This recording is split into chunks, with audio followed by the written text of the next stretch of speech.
Imagine this scenario. Reporters look around, expecting to see Mike Williams on the field, but he doesn't show up. Inside the facility, coaches whisper among themselves, and a rumor begins to gain traction behind the scenes. The player, unhappy in Washington, is eyeing Los Angeles. And as if that weren't enough, Rashawn Slater, Justin Herbert's trusted confidant, shows up at the facility, but still hasn't signed a contract. The atmosphere is tense. Every detail seems to carry something bigger. That's why you need to stay until the end of this video. Because what seems like just a string of isolated news stories could actually be the beginning of one of the biggest turnarounds in the NFL in 2025. And the future of Justin Herbert and the Chargers is being decided right now, right before our eyes. In an announcement that took many by surprise, the Los Angeles Chargers decided to place Mike Williams on the physically unable to perform (PUP) list. The news immediately sparked a stir among fans, as Williams is a key player in the offense and one of Herbert's favorite targets. But according to General Manager Joe Hortiz, the injury is nothing more than a minor injury. "I'm just working on something small. I can be there at any time," Hortiz stated, in a statement intended to reassure fans. "You can come in one day and the injured players aren't here, and the next day they're training normally." Besides Williams, defenseman Elijah Molden is also still recovering from an injury. Despite Hortiz's positive tone, Williams' absence for much of training camp is still concerning. After all, chemistry with Justin Herbert, especially now, with a new offensive system under Jim Harbaugh, is vital to success in 2025. Williams was brought back precisely to be the veteran to guide promising rookie Ladd McConkey. What if Williams' injury is more serious than rumored? This doubt paves the way for the next behind-the-scenes bombshell.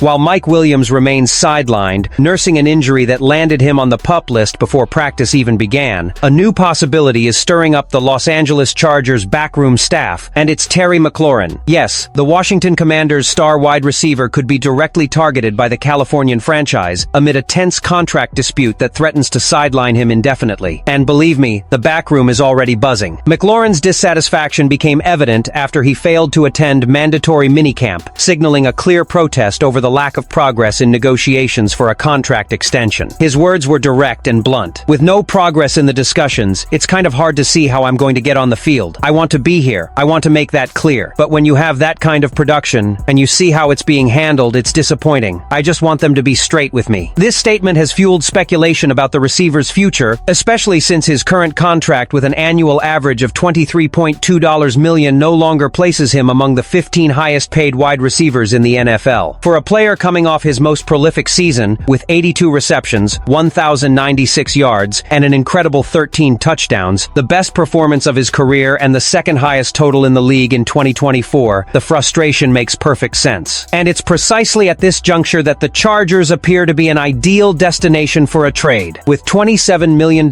in salary cap space, a new head coach with an aggressive mindset like Jim Harbaugh, and the need to bolster the receiving core after Mike Williams' fitness instability, all signs point to McLaurin not only being a good fit in Los Angeles, but also taking this offense to a new level. The Oregon quarterback continues to evolve and solidify his status as a league star. In 2024, he completed 332 of 504 passes, throwing for 3,870 yards, 23 touchdowns, and only 3 interceptions. He also totaled 306 rushing yards and 2 rushing touchdowns. But there's a significant gap in his resume. Herbert has yet to win a playoff game. Therefore, adding a lethal weapon like McLaurin could be the push the team needs to break that barrier. McLaurin isn't just productive. He's a quiet, disciplined leader capable of stretching the field vertically like few others. He would open up space for McConkey, force double teams on many plays, and take the pressure off Herbert. He would be an immediate addition with a direct impact. The timing is right. Washington doesn't seem willing to open the safe, and McLaurin has already signaled he's prepared to extend his absence. The Chargers have the space, the need, and the urgency. Harbaugh has made it clear since his arrival. He wants an explosive, vertical, dominant attack. If this trade actually happens, the Chargers' offense could go from promising to lethal in a matter of days. Amid so much worrying news about injuries and contract uncertainty, some relief finally arrived for Los Angeles Chargers fans. Rashawn Slater, the starting left tackle and a cornerstone of the offensive line, reported for training camp. But before fans can breathe a sigh of relief, one important detail needs to be highlighted. Slater has not yet renewed his contract. The player is entering the 5th and final season of his rookie contract, and despite having secured a fifth-year option, which will pay him approximately $119 million in 2025, a long-term extension is still open. And for a team undergoing a profound offensive overhaul under Jim Harbaugh, this contract could become a barometer of the stability of the offensive unit as a whole. General Manager Joe Hortiz tried to smooth things over in a recent interview. "We're having good conversation. Both parties are progressing well," he told reporter Eric Smith. Hortiz also stated that he is in constant dialogue with the player's agent, Pat Collins, and that he is optimistic about the outcome. "This type of high-level negotiation takes time. I've seen it many times in Baltimore and know how it works. The conversations are positive," he added. Despite his calm tone, the situation requires attention. During the offseason, Slater opted out of some OTAs, something many interpreted as a slight sign of pressure in the pursuit of a new deal. He attended the mandatory minicamp in June and publicly stated that he was not worried about the renewal. However, it is not yet clear whether he will actively participate in practices or adopt a more restrained stance, the so-called hold-in approach, in which the player attends but avoids taking risks on the field until the negotiation is finalized. Slater's presence is absolutely vital to the Chargers' success in 20. We're talking about one of the NFL's most consistent tackles since his arrival, a reliable blindside protector with refined technique and leadership skill. In a scenario where Justin Herbert needs time and protection to gel with rookie Ladd McConkey and possibly Terry McLaurin if the trade goes through, having Slater healthy and motivated is non-negotiable. The importance of the number 70 jersey grows even more given the expectations surrounding Harbaugh's new offensive scheme, which will require a balance between explosive plays and protection in the long passing game. With the offensive line still trying to find its best form, especially after the departure of veterans and the arrival of newcomers, losing Slater for any reason would be a huge blow. Furthermore, the trauma of the playoff elimination against the Houston Texans still resonates within the locker room. The offense, which showed flashes of greatness, was limited in crucial moments, and without a clean pocket, Justin Herbert was forced to improvise, often under pressure. Therefore, Rashawn Slater's renewal goes far beyond numbers and clauses. It represents confidence in the project. It represents a commitment to the future. It represents the idea that the Chargers want to protect their quarterback in the best way possible, with talent, experience, and continuity. With Mike Williams injured, Terry McLaurin on the table, and Slater still unsigned, the Los Angeles Chargers are in the midst of one of the busiest preseasons in the NFL. Justin Herbert's talent is undeniable, but without a stable and healthy roster around him, the promise could turn into another frustrating season. Everything is up for grabs. The next few weeks will be crucial in determining whether the Chargers will finally make the leap they so promised. So subscribe to our channel and turn on notifications so you don't miss anything happening right now in the bowl.